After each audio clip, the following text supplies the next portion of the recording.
ಅಂತೂ ಇಂತೂ ನನ್ನ ಆಸೆಂಗೆ ಮನೆ ಕಟ್ತಾ ಇದ್ದೀವಿ. ಪಾಯ ಪೂಜೆ ಮಾಡಬೇಕು. ಸುಂದರತ್ತೆಗೆ ಹೇಳಿ ಹೋಗೋಣ.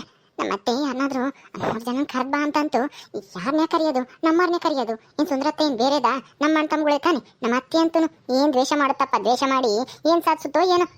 ಏನಿ ಸುಂದರತ್ತೆ ಏನೋ ಮಾಡುತ್ತೆ ಅನ್ನಂಗೆ. ನಾನೇ ಕರಿತೀನಿ ಇರು. ಸುಂದರತ್ತೆ, ಸುಂದರತ್ತೆ. ಅಯ್ಯೋ ಏನೇ ರಮ್ಯಾ, ಏನು ಸಮಾಚಾರ? ಏನು ಇಷ್ಟೊಂದು ಖುಷಿ ಆಗ್ಬಿಟ್ಟಿದ್ಯಾ? ಏನೋ ಮನೆಗೇನೆ ಕಟ್ತೀವಿ ಅಂತ ಮಾತಾಡ್ತಿದ್ರಂತೆ, ಏನಾಯ್ತು? ಹೌದತ್ತೆ, ಇವತ್ತು ಪಾಯ ಪೂಜೆ ಐತೆ 10 ಗಂಟೆ ಹಂಗೆ. ಅದಕ್ಕೆ ಹೇಳುವಣ ಅಂತ ಬಂದೆ. ಏನ್ ಮಾಡ್ತಿದ್ದೆ? ಏನಿಲ್ಲ, ಅಡಿಗೆ ಮಾಡ್ತಿದ್ದೆ. ಅವಳೆಲ್ಲೋಗಿ ಅವಳೆ ಕಾವ್ಯ? ಅಯ್ಯೋ ಅವಳದ್ದು ಏನೋ ಕೆಲಸ ಅಂತೆ. ಆಶಾ ವರ್ಕರ್ ಅಲ್ವೇ? ಯಾತ ಕೆಲ್ಸಕ್ಕೆ ಹೋಗಿ ಅವಳು. ಅದೇನೋ ಯಾತ ಮನೆಗೆ ಯಾತ ಬರೆಯಕ್ಕೆ ಹೋಗ್ತೀನಿ ಅಂತ ಓದ್ಲಮ್ಮ. ಅವಳು ಇನ್ನೊಬ್ರು ಯಾರೋ ಬರ್ತಾರಂತೆ, ಅವ್ರ ಜೊತೆಗೆ ಹೋಗ್ತೀನಿ ಅಂತ ಓದ್ಲ. ಅದೇನ್ ಕೆಲಸ ಏನ್ ಸುಡ್ಗಾಡು ಗೊತ್ತಿಲ್ಲ. ತಗಿ ಒಟ್ನಲ್ಲಿ ಹೆಂಗೋ ನಿನ್ನ ಆಸೆ ಅಂತೆ ಹೊಸ ಮನೆ ಕಟ್ಟಿಸ್ತಾ ಇದೆಯಲ್ಲ, ಅಷ್ಟೇ ಸಾಕು ಬಿಡಮ್ಮ. ಹೌದತ್ತೆ, ಗೋಟದ ಮನೆಗೆ ಇದ್ದು ನನಗೂ ಬೇಜಾರಾಗಿತ್ತು. ಆಶನ್ ಮದುವೆ ನಿಲ್ಸಿ ಮನೆ ಕಟ್ಟಬೇಕು ಅಂತ ಅನ್ಕೊಂಡಿದ್ದೆ, ಆದ್ರೆ ಅದಾಗ್ಲಿಲ್ಲ. ಈಗಲಾದ್ರೂ ಮನೆ ಕಟ್ಟಂತ ಆಸೆ ನೆರವೇರ್ತಾ ಇತ್ತಲ್ಲ, ಅಷ್ಟೇ ಸಮಾಧಾನ ನನಗೆ. ಅಲ್ಲ ಸರೋಜಕ್ಕ ಗಂಡನ ಮನೆಗೆ ಹೋದ್ರ? ಫೋನ್ ಮಾಡಿದ ಚೆನ್ನಾಗಿದ್ದಾರಂತ? ಏನ್ ಚಂದನ ಏನೋ ಬಿಡೇ ರಮ್ಯಾ. ಹೋದಾಗ 1-2 ದಿವಸ ಚೆನ್ನಾಗಿ ನೋಡ್ಕೊಂತಾನೆ, ಆಮೇಲೆ ಇದ್ದಿದ್ದೆ ಅವ್ನ ಕತೆ. ಅಯ್ಯೋ ಅವ್ನ್ ಏನ್ ಹೇಳ್ತೀಯ? ಈ ಕಾವ್ಯ ಬೇಡ ಬೇಡ ಅಂದಂಗೆಲ್ಲ ನಾ ಕರ್ಸಿ ನನ್ನ ಮಗಳನ್ನ ಕಳ್ಸಿಳು. ಇನ್ನೊಂದು ತಿಂಗಳಿಗೆ ವಾಪಸ್ ಬರ್ತಾಳೆ ನೋಡು, ಜಗಳ ಮಾಡ್ಕೊಂಡು ತಿರ್ಗಾಣ. ಸರಿಯಾಗಿ ಬಾಳ್ವೆ ಮಾಡ್ಸಲ್ಲ ಅವನು.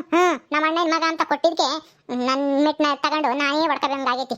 ನನ್ನ ಗಂಡನ ಮಾತಾದ್ರೂ ಕೇಳ್ಬೋದಾಯ್ತು. ನನ್ನ ತಂಗಿ ಮಗ ಇದ್ದ ನನ್ನ ಗಂಡಿಗೆ ನಾದ್ನಿ ಮಗ ಅವನಿಗಾದ್ರೂ ಕೊಡ್ಬೋದಾಯ್ತು. ಯಾವುದೋ ಇದ್ರಾಗೆ ಜವಾನನೋ ಏನೋ ಆಗ್ಯವನಿ. ನಾನು ನಮ್ಮ ಅಣ್ಣನ ಮಗ ತವ್ರ ಮನೆ ಅಂತ ಕೊಟ್ಟೆ ಆಸೆಗೆ. ಆದ್ರೆ ಈಗ ನೋಡು ಅನುಭವಿಸಂಗಾಗೈತಿ. ಹೋಗ್ಲಿ ಬಿಡತ್ತೆ, ಇನ್ನೇನ್ ಮಾಡಕ್ಕಾಗುತ್ತೆ. ಹೆಂಗೋ ಅತ್ಲಾಗೆ ಚೆನ್ನಾಗಿ ಆಗ್ತಾರೆ ಬಿಡಿ. ಹೆಂಗೋ ಈಗ ಹೋಗ್ಯವರಲ್ಲ. ನಾನು ಅದಕ್ಕೆ ಸುಮ್ಮನಾಗಿದ್ದಮ್ಮ. ಅದನ್ನೇನು ತಲೆ ಕೆಡಿಸ್ಕೊಂಡ್ರೆ ನಮ್ಗೇನು ಬರಂಗಿಲ್ಲ ಅಂತಾನ. ಅತ್ಲಾಗೆ ನನ್ನ ಮಗಳು ಅಲ್ಲಿ ಚೆನ್ನಾಗಿಲ್ಲ, ಇಲ್ಲಿ ನಾನು ಇವಳತಾಗೆ ಎಂಬುದಾಗೈತಿ. ಹೇಳತ್ತ ಎಂತ ಸೊಸೆ ಅಂತಂದು ಏನ್ ಸುಡ್ಗಾಡು. ಇಂಥ ಸೊಸೆ ಫ್ರೀಯಾಗಿ ಕೊಟ್ರು ಬೇಡಮ್ಮ. ಓ ಫ್ರೀಯಾಗಿ ಕೊಟ್ರು ಬೇಡ, ಮತ್ತೆ ಇನ್ನೇನು ದುಡ್ಡು ಕೊಟ್ಟು ತಗೊಂಬಂದಿದ್ದ ಇವಳನ್ನ? ನಾವೇನ್ ಮದುವೆ ಮಾಡಿಲ್ಲ.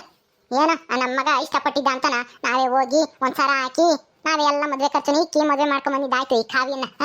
ಯಾಕಾದ್ರೂ ಮಾಡ್ಕೊಂಬಂದ್ವು ಅಂತ ಅನಿಸುತ್ತೆ. ಅವನ್ ನನ್ನ ಮಗ ಇಷ್ಟಪಟ್ಟನಲ್ಲ ಅಂತನ ಮಾಡ್ಕೊಂಬಂದಿ. ಇಲ್ದಿದ್ರೆ ನನ್ನ ತಮ್ಮನ ಮಗಳು ಒಬ್ಳು ಇದ್ಲು, ಮಾಡ್ಕೊಂತಿದ್ದೆ. ಏನ್ ಮಾಡ್ತೀಯ? ಈಗ ನೋಡುಗರಲ್ವೇ ನಮ್ಮ ಲವ್ ಪವ್ವು ಅನ್ಕೊಂಡು ಹಿಂದ್ ಹೋಗ್ತಾವೆ. ತಂದೆ ತಾಯಿಗಳಿಗೆ ಕಷ್ಟ ತಂದಿಕ್ತಾವೆ ಇಂಥ ಸೊಸೆಯರನ್ನ ತಗೊಂಬಂದು. ಹೇಳತ್ತ ನನ್ಗಂತೂ ಸಾಕಾಗೋಗೈತೆ. ಹೋಗ್ಲಿ ಬಿಡತ್ತ, ಇನ್ನೇನ್ ಮಾಡಕ್ಕಾಗುತ್ತೆ. ನಿನ್ ಮಗ ನಿನ್ ಪರವಾಗಿದ್ದಾನಲ್ಲ, ನಿನ್ ಗಂಡ ನಿನ್ ಪರವಾಗಿಲ್ಲದೆ ಇರ್ಬೋದು. ನಿನ್ ಮಗ ಇದ್ದಾನೆ, ನಿನ್ ಮಗಳಿದ್ದಾಳೆ, ಅವರೆಲ್ಲರೂ ನಿನ್ ಸಪೋರ್ಟ್ಗೆ ಇರ್ತಾರೆ. ಅವಳಿಗೆ ಹೆಂಗಾದ್ರೂ ಮಾಡಿ ಸರಿಯಾಗಿ ಬುದ್ಧಿ ಕಲ್ಸು ಆ ಕಾವ್ಯನಿಗೆ. ನನಗೂ ಅವಳ ಮೇಲೆ ಸಿಟ್ಟೈತಿ. ಏನ್ ಮಾಡ್ತೀಯ? ನಾನೀಗ ಏನು ಮಾಡಕ್ ಆಗ್ದೇರಂತ ಪರಿಸ್ಥಿತಿಲಿ ಇದ್ದೀನಿ. ಹಂಗಾಗಿ ನಾನು ಇಂಥದ್ಕೆಲ್ಲ ತಲೆ ಕೆಡ್ಸ್ಕೊಳಕ್ ಹೋಗಲ್ಲ. ಮೊದ್ಲು ಮನೆ ಪಾಯ ಹಾಕಿ ಮನೆ ಕಟ್ಟಿ ಗೃಹ ಪ್ರವೇಶ ಮಾಡ್ಬೇಕು. ಅದೇ ನನಗೆ ಮುಂದಿನ ಕನ್ಸಿರೋದು. ಯಾರ ಮೇಲೆ ಯಾರ್ ಸೇಡು ಆಮೇಲೆಲ್ಲ ನೋಡೋಣ. ಇಲ್ಲ ಕಣೆ ರಮ್ಯಾ, ಹೆಂಗಾದ್ರೂ ಮಾಡಿ ಈ ಕಾವ್ಯನಿಗೆ ಸರಿಯಾಗಿ ಏಟ್ ಕೊಡ್ಬೇಕು. ಹೆಂಗೆ ಅಂದ್ರೆ ವಿಲ ಒದ್ದಾಡ್ಬೇಕು. ಹಂಗ್ ಮಾಡ್ಬೇಕು. ಈ ಮನೆ ಬಿಟ್ಟೆ ಹೋಗೋಣಪ್ಪ, ಈ ಮನೆ ಸವಾಸನೆ ಬೇಡ ಅಂತನ ಅನ್ನಿಸ್ಬೇಕು. ಹಂಗೇನಾದ್ರೂ ಒಂದು ಪ್ಲಾನ್ ಮಾಡ್ಬೇಕು ಕಣೆ.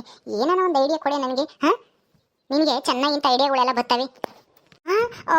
ಬೇಡತ್ತೆ, ನಾನು ಬಂದು ಇಲ್ಲಿಗೆ ಬಂದು ಇನ್ನೂ 1 ತಿಂಗಳು ಆಗಿಲ್ಲ ಅಂತದ್ರಾಗಾಲೇ ಇಂಥ ಹಿಂಗೆಲ್ಲ ನಾನು ಬರಲ್ಲಮ್ಮ. ನಾನು ಕರಿಬೇಡ ಇಂಥದ್ರಾಗೆ. ನೀನೇ ಏನು ಬೇಕಾದ್ರೂ ಮಾಡ್ಕ. ನಾನು ಇದಕ್ಕೆ ಎಂಟ್ರಿ ಆಗಲ್ಲ. ಯಾಕೆ ಬೇಕು? ನಾನು ಮೊನ್ನೆ ಇನ್ನು ಬಂದಿದ್ದೀನಿ. ಅಯ್ಯೋ ಅವಳೇನು ನಿಮ್ಮ ಮನೆಯವಳಲ್ವಲ್ಲ, ನಮ್ಮ ಮನೆಯವಳು ತಾನೆ. ನಿನಗೆ ನೀನು ಇದಕ್ಕೆ ಬಂದಿದ್ದೀಯ, ಎಂಟ್ರಿ ಆಗಿದೆ ಅಂತ ನಾನು ಹೇಳೋದೇ ಇಲ್ಲ. ಏನಾನ ಒಂದು ಐಡಿಯಾ ಕೊಡುವ ನನಗೆ. ಐಡಿಯಾನ? ಅಯ್ಯೋ ಈ ಐಡಿಯಾ ಏನೋ ಮಸ್ತಾಗಿ ಹೇಳ್ಬೋದಮ್ಮ, ಆದರೆ ನನಗೆ ಏನು ತೊಂದರೆ ಆಗ್ಬಿಡುತ್ತೋ ಅಂತ ಭಯ ಆಗ್ತೈತಿ. ಬೇಡ, ಈಗಿನ ತೊಂದರೆಯಿಂದ ನಾನು ಸಿಗಾಕೊಂಡು ಹೊರಗೆ ಬಂದಿದ್ದೀನಿ. ಮತ್ತೆ ಆ ತೊಂದರೆ ಅನುಭವಿಸೋದು ಬೇಡ ಅಂತ.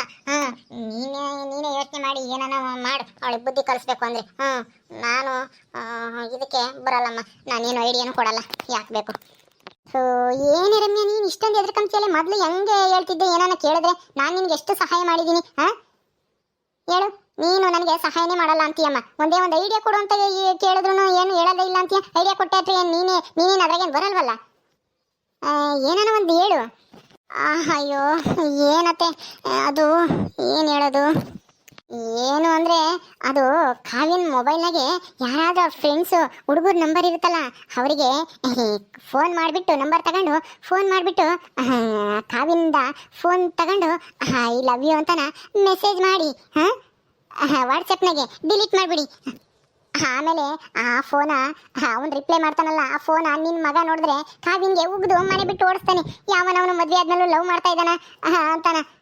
ಅವಾಗ ಅವನು ಫೋನ್ ಮಾಡಿದ್ರೆ ನಿನ್ನ ಹೆಂಡ್ತಿನೇ ನನಗೆ ಐ ಲವ್ ಯು ಅಂತ ಮೆಸೇಜ್ ಕಳಿಸಿದ್ಲು ಅಂತಾನ ಹೇಳ್ತಾನೆ. ಹಂಗೆ ಮಾಡಿದ್ರೆ ಏನೋ ಆಗುತ್ತೆ. ಆದರೆ ನಾನು ಇಂಥ ಐಡಿಯಾ ಕೊಟ್ಟೆ ಅಂತ ಮಾತ್ರ ನೀನು ಎಲ್ಲೂ ಹೇಳ್ಬೇಡ, ಯಾರಿಗೂ ಹೇಳಕ್ಕೆ ಹೋಗ್ಬೇಡ ಅಷ್ಟೇನೆ. ನಾವು ಮನೆ ಪಾಯ ಆಗ್ತಾ ಇದ್ದೀವಿ, ಬರ್ತೀನಿ. ಹೌದಲ್ವೇನೆ, ಆದರೆ ಅವಳು ಲಾಕಿ ಏನೋ ಇಕ್ಕವಳೆ ಕಣೆ, ಸರಿಯಾಗಿ ಬರಲ್ಲ ನನಗೆ. ಅದೆಲ್ಲ ತಿಳ್ಕೊಂಬೋ ಟ್ರಿಕ್ಕು ನನಗೆ ಗೊತ್ತಿಲ್ಲ. ನೀನೇ ಕೇಳಿ ಓಪನ್ ಮಾಡಿಸ್ಕ. ಯಾವಾಗಾದ್ರೂ ಅವಳೊಬ್ಬಳೇ ಇದ್ದಾಗ ಓಪನ್ ಮಾಡ್ಕೊಂತಾಳಲ್ಲ, ಅವಾಗ ನೋಡ್ಕೊಂಡು ಆಮೇಲೆ ಅವಳು ಇಲ್ಲದೆ ಇದ್ದಾಗ ಚಾರ್ಜ್ಗೆ ಹಾಕಿ ಹೋದಾಗ ಅವಾಗ ಓಪನ್ ಮಾಡ್ಕೊಂಡು ಮೆಸೇಜ್ ಮಾಡು. ಯಾರಾದರೂ ಫ್ರೆಂಡು ಅಂತ ಇರ್ತಾರಲ್ಲ, ಕಾಲೇಜ್ ಫ್ರೆಂಡ್ಗಳು ಯಾರು ಇದ್ದೇ ಇರ್ತಾರೆ ಹುಡುಗರು. ಸರಿ ಆಯಿತು, ಒಳ್ಳೆ ಐಡಿಯಾನೇ ಕೊಟ್ಟಿದ್ಯಾ. ಸರಿ, ನಾನು ಬರ್ತೀನಿ. ಈ ವಿಷಯ ನಾನು ಹೇಳಿದೆ ಅಂತ ಮಾತ್ರ ಯಾರು ತಗೋ ಹೇಳಕ್ಕೆ ಹೋಗ್ಬೇಡ. ನೀನು ಮಾಡಂಗಿದ್ರೆ ಮಾಡು, ಬಿಡಂಗಿದ್ರೆ ಬಿಡು ಅಷ್ಟೇ. ನಾನೇನು ಮಾಡು ಅಂತ ಹೇಳಲ್ಲ, ಬಿಡು ಅಂತಾನು ಹೇಳಲ್ಲ. ನಾನು ಹೋಗ್ತೀನಿ. ಆಯ್ತಾಯ್ತು, ಹೋಗು, ಬರ್ತೀನಿ. ಯಾವಾಗಲೂ ಎಷ್ಟು 10 ಗಂಟೆಗ ಬರ್ತೀನಿ, ಹೋಗು. ಈಗ ತಿಂದು ಬರ್ತೀನಿ. ಸರಿ ಅತ್ತೆ, ಆಯಿತು, ಬರ್ತೀನಿ. ಅಯ್ಯೋ, ಇವತ್ತು ಏನೇನೋ ಹೇಳಿ ತಲೆ ಕೆಡ್ಸೋತಪ್ಪ. ಏನು ಮಾಡ್ತೀಯ, ನನ್ನ ಕಷ್ಟಕ್ಕೆ ಸಹಾಯ ಮಾಡೈತೆ ಅಂತ ನನಗೆ ಏನೋ ಒಂದು ಐಡಿಯಾ ಕೊಟ್ಟೆ. ಇದರಿಂದ ನನಗೇನು ತೊಂದರೆ ಆಗ್ತಿದ್ರೆ ಅಷ್ಟೇ ಸಾಕು ದೇವ್ರೆ. ಆಹಾ, ಈ ರಮ್ಮಿಗೆ ಹಂಗೆ ಹೊಳಿತವೆ ಇಂಥವೆಲ್ಲನ ತಲೆಗೆ. ಕಾವ್ಯ ಎಲ್ಲಿಗೆ ಹೋಗಿದ್ದೆ? ಬಾ ಜಲ್ದು. ನಿನಗೆ ಐತೆ. ಮತ್ತೆ ತಿಂಡಿ ಮಾಡಿದ್ದೀರಾ? ಹೂ ಕಣೆ, ಮಾಡಿದ್ದೀನಿ ಕಾವ್ಯ. ಅದು ಪಲಾವ್ ಮಾಡಿದ್ದೀನಿ, ಪಲಾವ್. ಹೋಗಿ ಹಾಕೊಂಡು ತಿನ್ನೋಗು. ಸರಿ ಅತ್ತೆ, ಆಯಿತು. ಕಾವ್ಯ, ನಮ್ಮ ಸರೋಜಮ್ಮಗೆ ಫೋನ್ ಮಾಡಬೇಕಾಗಿತ್ತು ಕಣೆ, ಒಂದು ಫೋನ್ ಮಾಡ್ಕೊಡ್ತೀನಿ. ಫೋನಾ? ಯಾಕತ್ತೆ ಇವಾಗ? ಏನಕ್ಕೆ? ಏನೂ ಇಲ್ಲ, ಅವಳು ಗಂಡನ ಮನೆಗೆ ಹೋದಾಗಿಂದ ಫೋನ್ ಮಾಡಿರಲಿಲ್ಲ, ಅದಕ್ಕೇನೆ ಒಂದು ಫೋನ್ ಮಾಡಿಕೊಡಿ. ಹೌದಾ, ಸರಿ ಆಯ್ತತ್ತೆ, ಇರಿ ಮಾಡ್ಕೊಡ್ತೀನಿ. ತಗೊಳ್ಳಿ, ಮಾಡಿದ್ದೀನಿ. ಕೊಡು. ಲೇ ಕಾವ್ಯ, ಇದೇನ ಇದು ಲಾಕ್ ಆದ್ರೆ ಹೆಂಗೆ ಓಪನ್ ಮಾಡೋದು? ಇದು ನನಗೆ ಗೊತ್ತಿಲ್ಲ, ಹೆಂಗೆ ಹೇಳಿ. ನಾನೇ ಓಪನ್ ಮಾಡ್ಕೊಡ್ತೀನಿ ಅತ್ತೆ. ಒಳಗೆ ತಿಂಡಿ ತಿಂತ ಕೂತಿರ್ತೀನಿ, ಲಾಕ್ ಆದ್ರೆ ಕೇಳಿ. ಅಯ್ಯೋ, ಹೇಳಿ, ಪರವಾಗಿಲ್ಲ, ನಾನು ಕಲ್ತ್ಕೊಂತೀನಿ. ನೀನೊಬ್ಳು ಏನು ಹೇಳ್ಕೊಡೋದೇ ಇಲ್ಲ ಅಂತೀಯ. ನಾನು ನಿನ್ಸೆಲ್ಲು ಎನ್ನು ಈ ಥರ ಕೆಳಗಿಂದ ಏನು ನೋಡಿದ್ರೆ ಓಪನ್ ಆಗುತ್ತೆ. ಹೌದಾ, ಸರಿ ಆಯಿತು. ಅವಳ ಅಲೋ ಅಂತ ಇದ್ದಾಳೆ, ಮಾತಾಡ್ರಿ. ನೀನು ಹೋಗು ಕಾವ್ಯ, ತಿನ್ನೋಗು. ಹಲೋ ಸರೋಜಮ್ಮ, ಸನಕಿದೆಯಾ? ಓ, ಹಾಲು ತಿಂಡಿ ತಿಂದೆ? ಹ್ಞೂ ಕಣಮ್ಮ, ತಿಂದೆ. ನೀನು ತಿಂದ? ನಾನು ಈಗಿನ ತಿನ್ನಮ್ಮ. ಅವಳದು ಕಾವಿಂದು ಫೋನ್ ಇಸ್ಕೊಂಡೆ. ಫೋನ್ ಮಾಡ್ಕೊಡು ಅಂದೆ, ಮಾಡ್ಕೊಟ್ಲು, ಅದಕ್ಕೆ ಮಾಡಿದೆ. ನಿನ್ನ ಗಂಡ ಏನು ಮಾಡ್ತಾನೆ? ತಂದು ಹಾಕ್ತಾನ? ಕೇಳಿದ್ದೆಲ್ಲನ? ಹ್ಞೂ ಅಮ್ಮ, ಎಲ್ಲ ತಂದು ಹಾಕ್ತಾರೆ. ಈಗ ಚೆನ್ನಾಗಿ ನೋಡ್ಕೊಂತ ನೀಗೊಂದಿಟ್ಟು ಬುದ್ಧಿ ಬಂದಿರಂಗೈತಿ. ಅವನೆಲ್ಲ ಹೋದ? ಸಂತೋಷ್ನ ಅವನು ಎಲ್ಲ ಕೆಲ್ಸಕ್ಕೆ ಹೋಗ್ತೀನಿ ಅಂತ ತಿಂಡಿ ತಿಂದು ಆವಾಗಲೇ ಹೋದ. ರಮ್ಯಾರು ಪಾಯ ಹಾಕ್ತಾರಂತೆ, ಮನೆ ಕಟ್ತಾರಂತೆ. ಅದಕ್ಕೆ ಗ್ರೂಪ್ ಪಾಯ ಹಾಕಕ್ಕೆ ಪೂಜೆ ಮಾಡ್ತೀವಿ ಭಾರತಿ ಅಂತ ಕರಿಯಕ್ಕೆ ಬಂದಿದ್ಲು. ಹೋಗ್ಬೇಕೀಗ. ಕಾವ್ಯ ಈಗಿನ ಬಂದ್ಲು, ಅಲ್ಲೆಲ್ಲ ಹೋಗಿದ್ಲು. ಆಶಾದು ವರ್ಕ್ ಯಾತ ಇತ್ತಂತೆ, ಮನೆಗೆ ಹೋಗೋದು. ಹೋಗಿದ್ಲು, ಈಗ ಬಂದ್ಲು, ಮಾಡ್ಕೊಟ್ಲು. ಈ ಕಡೆಗೆ ಬಂದೆ. ಹೇಳು. ಓಕೆ ಸ್ನೇಹಿತರೆ, ಈ ವಿಡಿಯೋನ ಇಲ್ಲಿ ಮುಗಿಸ್ತಾ ಇದ್ದೀವಿ. ಈ ಕಥೆ ಇನ್ನು ಮುಂದುವರಿಯುತ್ತೆ. ನಿಮ್ಮೆಲ್ಲರಿಗೂ ಈ ವಿಡಿಯೋ ಇಷ್ಟ ಆದರೆ ಲೈಕ್ ಮಾಡಿ, ಶೇರ್ ಮಾಡಿರಿ. ಹಾಗೆ ಇನ್ನು ಯಾರು ನಮ್ಮ ಚಾನಲ್ ಸಬ್ಸ್ಕ್ರೈಬ್ ಮಾಡ್ಕೊಂಡಿಲ್ವ ದಯವಿಟ್ಟು ಸಬ್ಸ್ಕ್ರೈಬ್ ಮಾಡ್ಕೊಳ್ರಿ. ಮುಂದಿನ ವಿಡಿಯೋದಲ್ಲಿ ಸಿಗ್ತೀವಿ. ನಮಸ್ಕಾರ.